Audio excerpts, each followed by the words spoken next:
દાહોદ સ્થિત પ્રાથમિક શાળામાં બાળકીની નિર્મમ હત્યા કરી દેવામાં આવી હતી, જે મામલે વધુ ખુલાસા પ્રકાશમાં આવ્યા છે।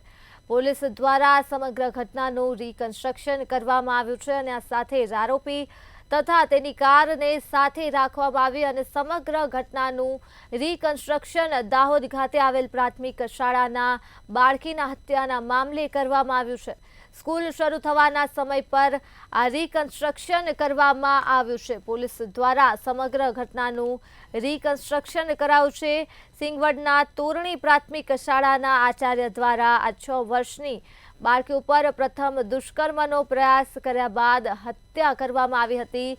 આ નિર્મમ હત્યાને લઈ હાલ રિકન્સ્ટ્રક્શન કરવામાં આવ્યું છે પોલીસ દ્વારા। તો પોલીસે આરોપીને સાથે રાખીને જ સમગ્ર ઘટનાનું રિકન્સ્ટ્રક્શન કર્યું છે। આરોપી તથા તેની કારને સાથે રાખવામાં આવી અને રિકન્સ્ટ્રક્શન કરવામાં આવ્યું। સ્કૂલ શરૂ થવાના સમય પર આ રિકન્સ્ટ્રક્શન કરવામાં આવ્યું। આરોપી ગોવિંદ નટ ને તેની કાર તથા સાથે કારને સાથે રાખી આ ઘટનાનું રિકન્સ્ટ્રક્શન કરવામાં આવ્યું છે। તો મામલો દાહોદથી સામે આવ્યો હતો। 6 વર્ષની બાળકી પર દુષ્કર્મ આચરવામાં આવ્યું હતું।